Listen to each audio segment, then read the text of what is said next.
j'avais une question. J'aimerais savoir si, par exemple, il y a un chargé de paroisse et ce chargé de paroisse, il veut quitter cette paroisse et malheureusement il est décédé. Comment cela se passe?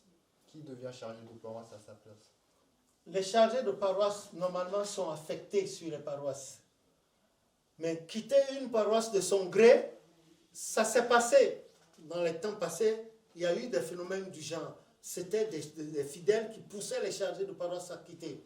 Les fidèles, ou bien quelqu'un qui veut, de façon obscure, occuper ce poste de chargé de paroisse, il pousse les fidèles sur le vote parce qu'il a de l'argent, il pousse les fidèles sur le vote. Mais généralement, quand un chargé de paroisse se fâche dans ces conditions et s'en va, la paroisse ne tient pas.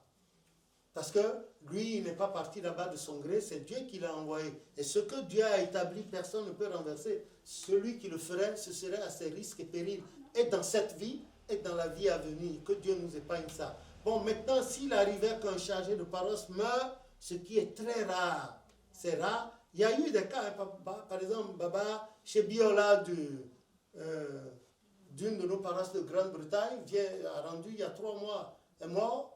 Il y a un autre également. Bon, c'est des cas qui arrivent, mais des cas très rares. Je leur souhaite la longue vie à eux tous, chargés de paroisse hommes comme chargés de paroisse femmes. Il y a aussi des femmes qui sont chargées de paroisse. Donc, s'il arrivait qu'un des chargés de paroisse meurt, bon, l'Église procède à ses obsèques parce qu'en principe, un chargé de paroisse est fonctionnaire de l'Église du Christ-Céleste.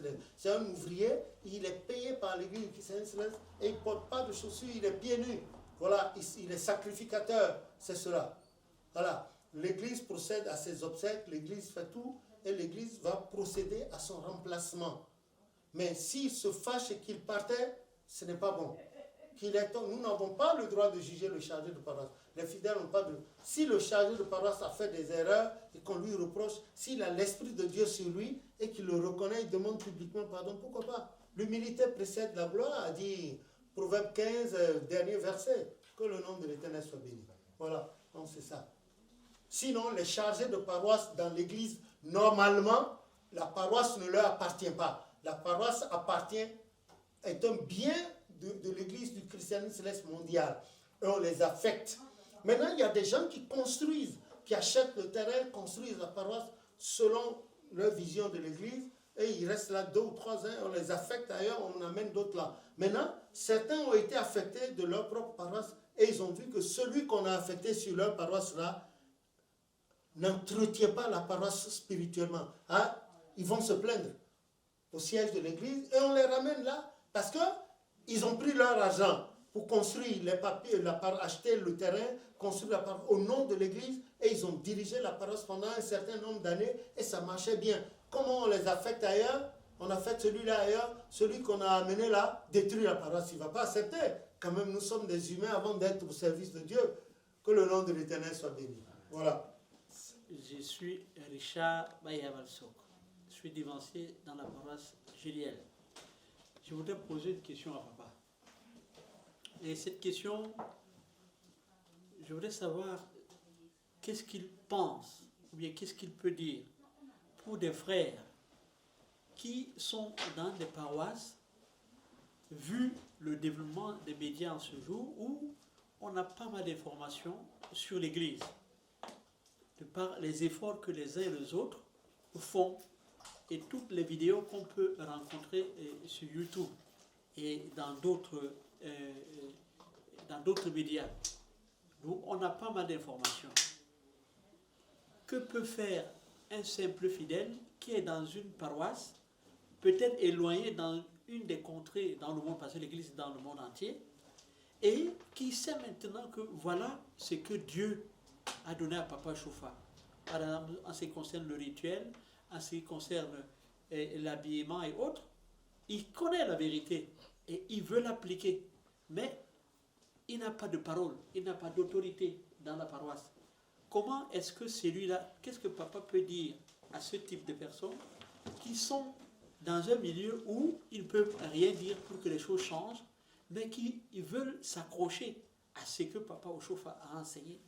Et peut-être qu'eux aussi, ils essayent dans leur petit cadre d'avertir, d'éveiller les consciences pour les uns et les autres, pour les faire comprendre que, attention, voilà ce que Papa Ochofa a dit pour telle chose. Mais comme il n'est pas chargé, et comme il n'est pas gradé, il ne peut pas dire grand-chose.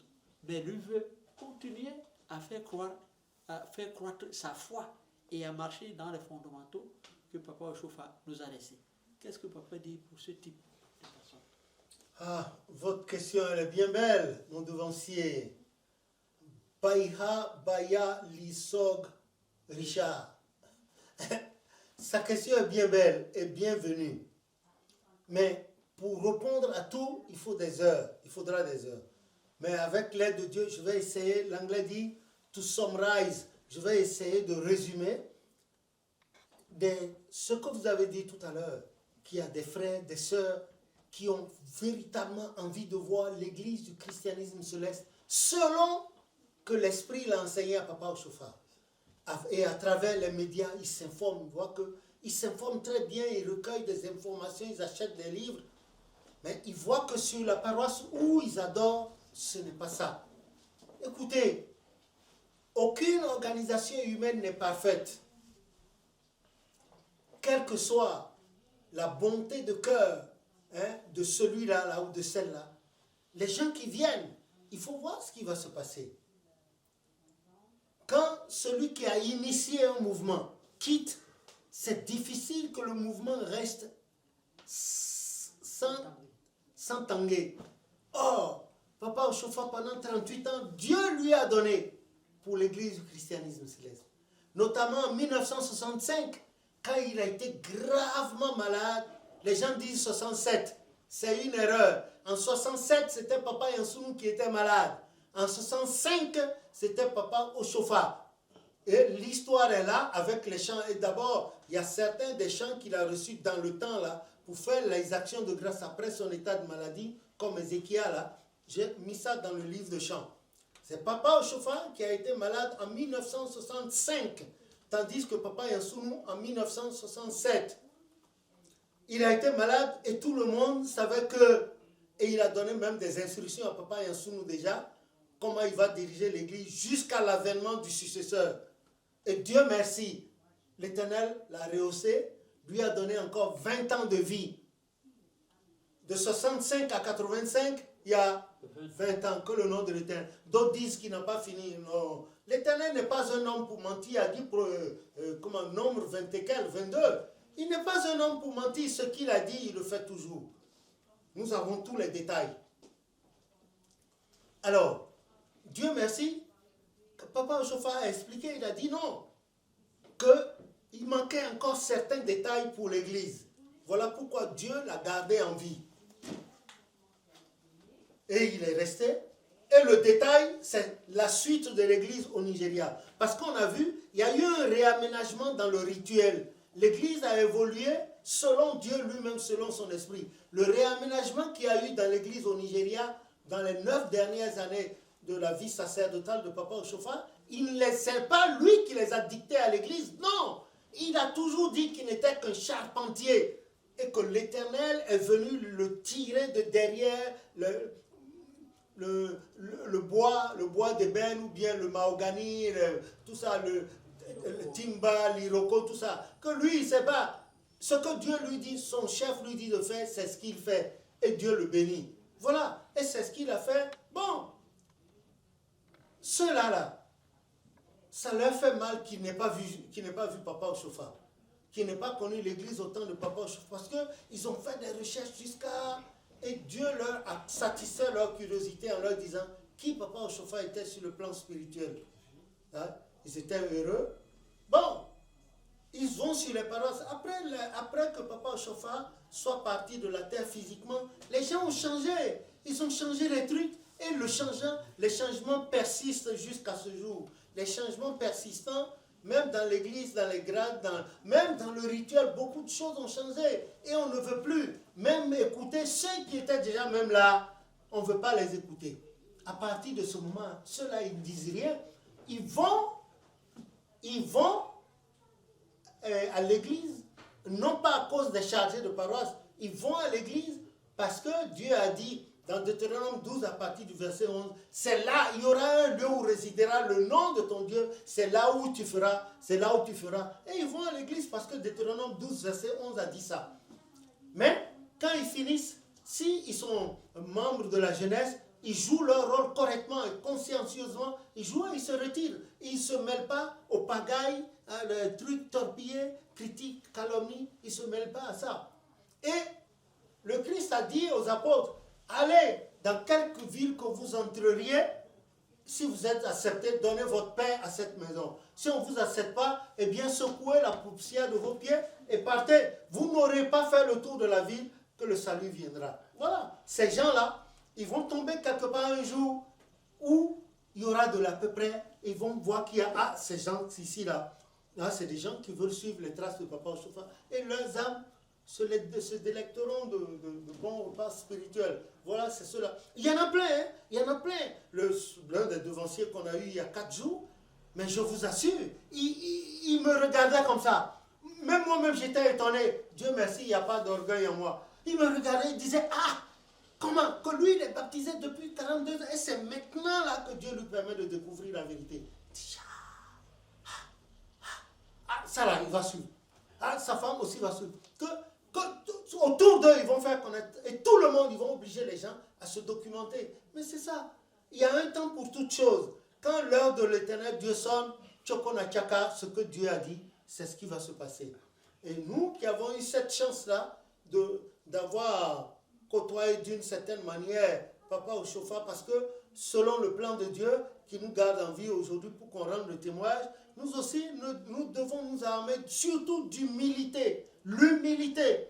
L'humilité, comme a dit le psaume 131, qui dit quoi? Que je n'ai pas un cœur qui s'enfle, ni un regard hautain. Je ne m'occupe pas de choses trop grandes et trop prélevées pour moi. Loin de là, mon âme est calme et tranquille comme un enfant sevré auprès de sa mère. J'ai l'âme calme comme un enfant sevré auprès. Voilà pourquoi je mets tout mon espoir en l'Éternel, que son nom soit béni. Nous-mêmes qui avons eu cette chance-là, cette chance d'avoir vu Papa Ochofa, de l'avoir entendu, d'avoir côtoyé, et parfois lui poser des questions, que l'Éternel nous donne de continuer dans la voie de l'humilité, et que le peu que nous avons vu de l'Église, le peu que nous savons de l'Église, nous puissions communiquer à la postérité avec humilité et sagesse.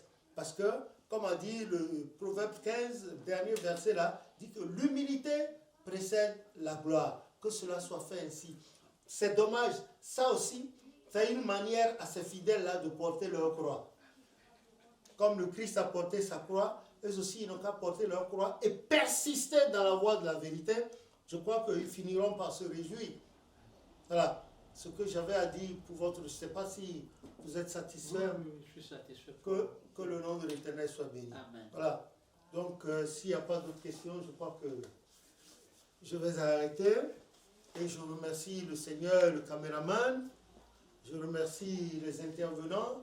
Je remercie le Seigneur qui m'a permis de prendre encore la parole comme les anges ont demandé, de parler sans cesse, et que le message atteigne toutes les extrémités de la terre pour que les gens comprennent et ramener sur la bonne voie ceux qui cherchent la vérité. Je n'ai pas la maîtrise de la vérité de l'Église sur l'Église chrétienne céleste à 100%, mais par la grâce de Jésus, à 75 ou 80%, je peux apporter quelque chose avec des documents à l'appui. Que le nom de l'Éternel soit béni. Amen. Et qu'il bénisse l'Église. Ceux aussi qui ont pris d'autres positions, c'est parce que c'est dans l'ignorance. Il y en a qui ont pris le train en marche et on leur a dit que c'est ça. Donc, allez, aussi, on ne peut pas les condamner. On ne peut pas. Ça fait partie de l'histoire de l'Église. Dieu nous ramènera tous ensemble et nous allons le servir. Le Dieu de Papa Ochofa, au nom de Jésus. Je vous remercie aussi, vous qui allez écouter ces messages. Les vidéos sont là, sur YouTube, Facebook et parfois sur Dailymotion. Je vous prie, allez, envoyez-les, divulguez-les, diffusez-les plus largement encore, que le message atteigne toutes les extrémités de la terre, afin que cette belle église que Dieu nous a donnée pour le rachat du genre humain ne tombe pas en désuétude au nom de Jésus notre Sauveur. Amen.